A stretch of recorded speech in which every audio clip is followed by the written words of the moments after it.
은 문재인 정부는 귀족노조의 적폐도 청산해야 한다입니다. 서울교통공사의 실태에서 드러났듯이 귀족노조의 고용세습은 없어져야 할 적폐입니다.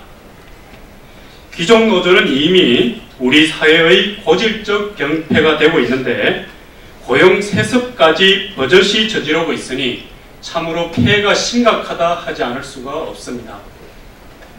박원순 시장은 감독 책임이 있습니다. 철저히 조사해서 시정 조치를 해야 합니다. 만약에 박원순 시장의 묵인이나 감독의 태만이 있었다면 더욱 심각한 문제가 아닐 수 없습니다. 문재인 정부도 민주노총을 감싸는 데만 급급할 게 아니라 적폐에는 칼을 빼들어야 하는데 전혀 의지가 보이지 않고 있습니다.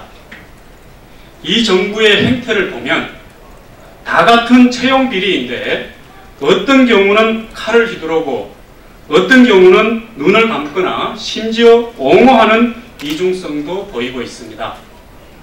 참으로 아리송하고 정의롭지 못한 처사입니다. 구의역 사고에서의 안타까운 청년의 죽음이 청년 고용과 열악한 노동환경, 구의역 사고에서의 안타까운 청년의 죽음이 청년 고용과 열악한 노동환경 개선의 결실이 아니라 귀족노조의 고용세습 잔치로 귀결되었다는 사실이 참으로 참담하기만 합니다. 청년의 죽음 앞에 다짐한 기득권 타파가 기득권 강화로 악용되는 동안 주무관청과 정부는 도대체 무엇을 한 것입니까? 철저한 감독과 시정이 이루어져야 하겠습니다. 예, 한 가지만 말씀드리겠습니다. 논평 제목은 북핵과 대북 제재에 대한 국제사회의 공통인식 심각하게 고려해야 한다입니다.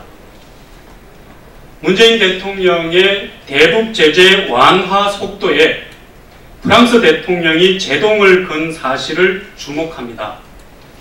최근 속속 공개되고 있는 북한과 미국 간 대화들 속에서도 대북 제재를 둘러싼 미국의 의지에 북한의 반발이 크다는 점도 부각되고 있습니다.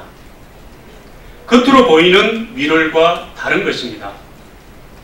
평양 공동선언 이행을 위한 남북 공동 합의를 평가하는 국제사회의 시각도 한국이 미국의 제재 기조에 저항하는 것처럼 해석되기도 합니다. 이런 상황의 공통 분모에는 결국 문재인 정부가 뭔가 너무 앞서가고 있다는 사실이 놓여 있습니다. 우리는 북한 비핵화와 한반도의 항구적 평화를 위한 공감과 지혜를 얻는 문재인 대통령의 유럽 순방이 되기를 바란다고 이미 밝힌 바 있습니다. 이런 점에서 문재인 대통령은 국제사회의 보편적 시각을 다시 한번 심각하게 참고하고 고려해야 할 것입니다. 평양 공동선언도 환영하며 그 이행을 위한 움직임을 활발히 하는 것도 좋지만 북한 핵에 대한 유엔 및 국제사회의 공통인식과 대북 제재를 추월해서 과속하는 것은 부디 자제를 해주기를 바랍니다.